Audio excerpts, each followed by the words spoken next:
Today, we finally get around to talking about Shadowrun.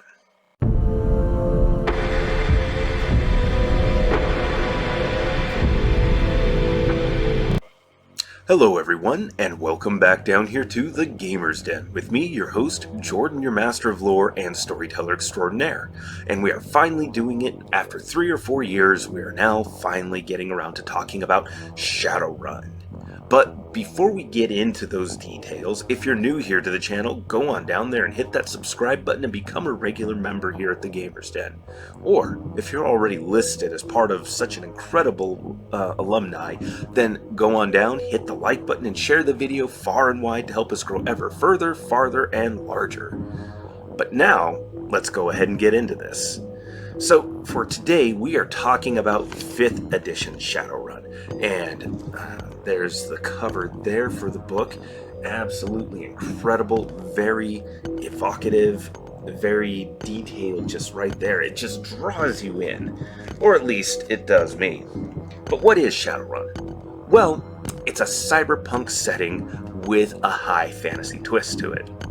So not only do you have incredibly advanced technology, cybernetics, biomechanical limb replacements, vat-grown muscle tissues that have denser fibers to them, but you also have magic, dragons, orcs, elves, dwarves, vampires, ghouls, all of these different wonderful, awful creatures, and it all mixes together to create a dystopian cyberpunk setting that's really very distinct and different from so many others.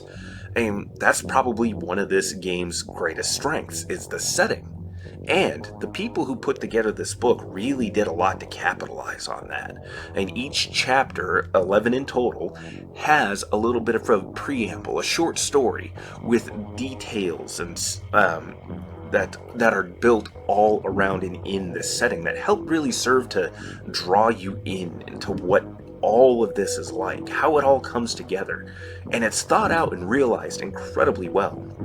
And just the first couple of chapters, they do a lot to introduce you to the setting and the details of this world. They explain megacorporations. They explain how megacorporations really came into power, and they do it in a way that's very concise.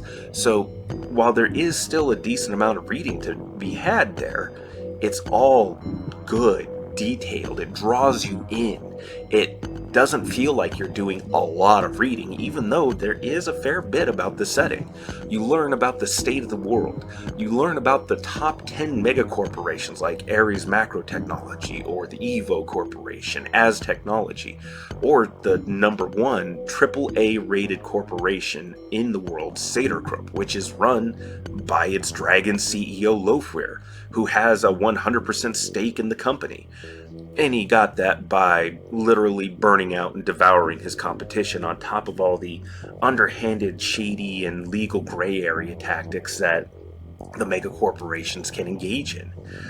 And that's where the Shadowrunners come in. That's where your players come in. They exist within that legal gray zone. They live within a world it's an underbelly inside of the larger society. It's that subculture within the larger culture, and they exist there making a living by running extra legal activities, by running illegal shadow runs. They go and break into secure facilities to extract data, or they put in a forcible transfer and promotion for key staff and employees at another megacorporation and bring them to the clients looking to hire this staff. And that's another thing within the setting, is that people live and die under the shadow of the megacorporations that they're essentially born into. I mean, you have different arcologies, closed off cities and systems that the staff and employees get to live, eat, work, breathe, and multiply inside of. They very rarely ever need to actually leave to go out into the wider city. In some cases, there's options to do so, but if you're in a secure black site or a location where highly specialized and bleeding edge research is being conducted, you probably don't get to leave for years at a time, but your needs are met, or at least your basic needs. The needs that still don't cut in too much into the bottom line of the megacorporations. And really, again, this is just all this detail, this fluff, all of this stuff that helps to serve to draw you in. I haven't even started talking about the artwork that you can find in this book that's just so evocative and detailed. I mean, it does a lot to give you a visual representation of the setting, and just gives you such a great starting point, a baseline from which you can use to start describing the world around the players. You can describe the urban sprawl, the bright neon lighting, the VR overlays that they see as they walk about, especially the Deckers and Technomancers if they've got their gear equipped and running, or their special effects equipped and running, where they can just see all the virtual reality data, all those overlays, that information, just that massive urban sprawl. And you can describe the gleaming, shining towers, the brightly lit beacons of technology, business, finance, advancement, and then juxtapose it against the vast urban decay that just sets in, how packs of ghouls are setting in on these different locations, especially in the more poor areas of the different megacities, or, these massive locations of just, well, I keep saying it, urban sprawl. And it all comes together to really highlight the dystopia, even with magic in place. And the book goes even further to describe the political situation in the world overall, which of course involves these megacorporations. You have the AA rated megacorporations, AAA, and the AAA corporations have power on par with most nations, in some cases exceeding nations, not only in terms of economics and political influence, but in military might as well. And Renraku, one of the top 10 megacorporations, one of the top 3 AAA rated megacorporations that sit on the corporate council, they have some of the most feared special forces in the world, the Renraku Red Samurai. And if any of them shows up on a run, well, your players better run, or if they manage to take them down, their team is probably going to come after them with a vengeance. But they'll go down as legends for having actually beaten a Renraku Red Samurai. But again, like I said, this is all just these details and fluff and information. So that's one of the book's greatest strengths, but in equal measure, one of its biggest weaknesses is its layout. It's difficult. I mean, reading through a lot of other books and games, the layout is very self-explanatory. It makes sense. It goes step by step by step by step. But figuring out how to say, for the GM, to figure out how to determine the difficulty for, say, shooting somebody. Well, you're reading through the skills and how everything works, and you reach a section that says, go to page 415 in the equipment section for more information. Oh, okay, strange, but at least it told me where to go next, and it's listed with equipment, which has firearms, which have their rules for accuracy, their damage, their rules for accuracy, damage, any armor penetration, stuff like that. So yeah, maybe that's listed back there. But then it tells you, for more information, go back to page 163. Okay, so we've flipped through over 500 pages of pages within this book, and now we are finally getting to the rules. But it still doesn't explain it or break it down for you very well. Really, where your friend will be with this book is either the index at the very front or at the very back, where they have all the different charts listed, not in any way that's very well ordered or categorically or anything. There's no real thread of logic there. It's just all the charts are in the back, and really photocopying those if you can, or just taking a pictures of them, just so that way you have a quicker reference. Some way of labeling or marking them off will be massively helpful for you. In fact, that's what I've done with a couple of character sheets here, is marked off sections that I need to reference regularly, including things like calculating modifiers for combat, especially range combat, and how all of that functions, because it was difficult to find at first, trying to learn these rules, and so referencing the index and the very back of the book with all the different charts will be your friend. Because the rest of it is not laid out intuitively at all. It's kind of difficult to get through once you're past all the fluff and details. Once you're actually getting into the rules, the framework for making the game function, it's kind of difficult.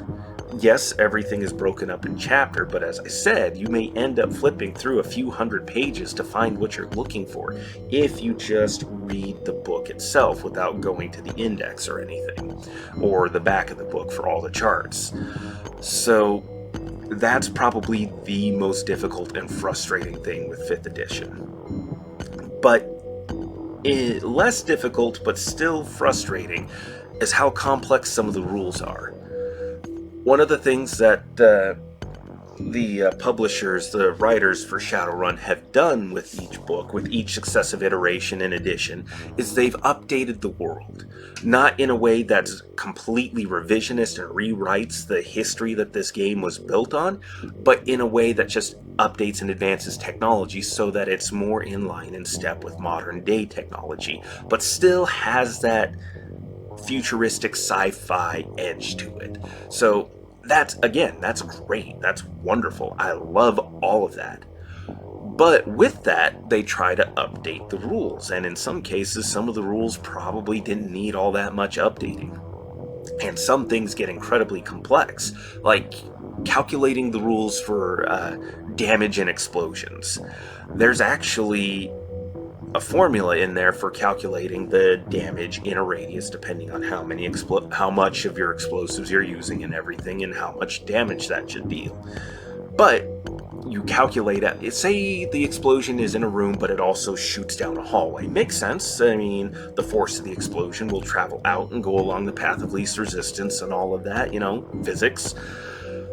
But if the hallway turns, or if there are any barriers in the way, like say a door, you're supposed to figure out how much damage is taken off for the door, for the corner, that turn, and then any further down, the damage gets reduced. And that makes sense. That makes realistic sense, but it also slows down the game. It slows down the game quite a bit, and it's frustrating. And it's an explosion. It's supposed to be fast, quick, and going. It's supposed to be action-packed. And when you're slowing down to do math, even if you're quick at it, you're still taking 5 to 10 seconds to figure it out. That's still 5 to 10 seconds where your players are kind of like, okay, and they kind of get drawn out of it a bit, but you want it to keep going. You want it to just go boom, boom, boom, boom, boom. And the rules don't quite allow for that. So what I'm getting at here is be ready to kind of just homebrew some things a little bit, especially explosions. Rules for swimming. The rules for swimming are just needlessly overcomplicated. You're better off just, again, homebrewing something or making a judgment call, base it off of the character's strength, how choppy the water is, or calm it might be, any augmentations that they might have that could help to enhance, like if they're dealing with advanced cyber limbs, or if they have a modification to those to allow them to swim better, like a webbing that can extend out through the hands or fingers. Whatever the case may be, just adjudicate it. Just make a quick ruling. Don't go with the complicated mathematical formula. Just figure it out on your own. It'll be faster. And then when it comes around to everything else with this, so there's some things that make sense and some things that don't. It just, I can't really stress enough just how overdone some rules are, but then you come to others that are just absolutely fantastic, like character creation. Now, character creation, if you're used to something like a D20 setting, the character creation might take a moment to get to grips with. But once you do, it makes a great amount of sense. I mean, you pick out your character's race, whether you're human, orc, troll, dwarf, elf, or gnome, any of these other races, and that affects your baseline stats. But then you pick out a series of different priorities. Higher priorities will generate a greater value for you. So if you put a very high priority on your stats, you'll have more stats. But if you put a low priority on your money, then you'll start off with a very minimal amount of money to begin with. So you can take, say, two human characters and build them for melee. Make them street samurai. Make them razor boys. And you can put them together and come out with completely different characters just based off of the priority system. Just based off of how many skill points they start with, how many points for stats they start with, how much money they start off with, what kind of value they have for the contacts that they start off with, for the people that they know. It makes sense. You don't get by in this world on your own, no matter how much of a lone wolf you are. You may be the best shooter, best swordsman in the entire city, but you know jack about crafting gear, about making guns, maintaining your sword, repairing your sword, maintaining your cybernetic augmentations.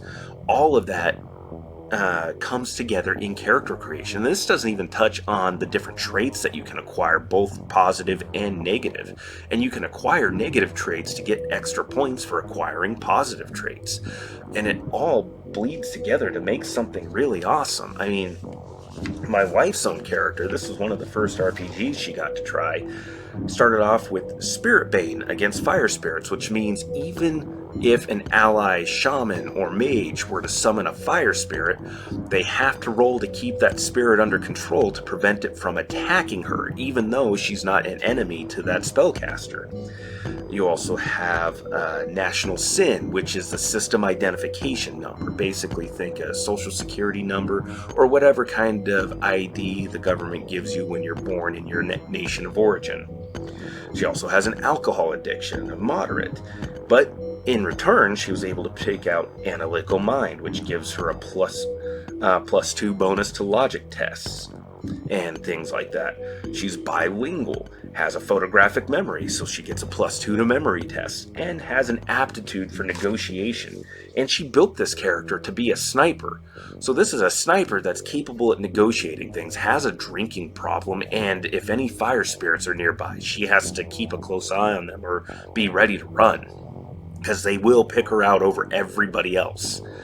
And that's a lot of detail right there for a human character. And you can make another sniper character that is wildly different, that is inept when it comes to negotiations, or is on friendly terms with fire spirits. Just those little details and changes right there create very different characters, and that's awesome. But this is where we're going to go ahead and leave it off. Next time around, we'll talk more about character creation and the crazy amount of depth that you can get into. We'll talk about magic and how cybernetics affect that, because cybernetics affect your ability to cast magic. Like I said, there's a lot of wonderful detail here, and there are some rules that, once you kind of wrap your head around them, make a lot of sense. And character creation is where that happens the most. It's a perfect joining of the rule set with the setting. But what do you think? Go on down to the comments below and let me know your thoughts. Did you like today's video? Did you dislike it? Is there something that you would have covered or talked about regarding Shadowrun? Let me know your thoughts down below and let's engage in the discussion. If you haven't done so already, go on down there, hit the subscribe button, and become a regular member here at the Gamers Den. Or, if you've already done so, then hit the like button, share the video, and help us grow ever further. But with all that said, I've been Jordan, your storyteller extraordinaire and your host for this evening. Thank you all so very much for your time, and you all have yourselves a good night.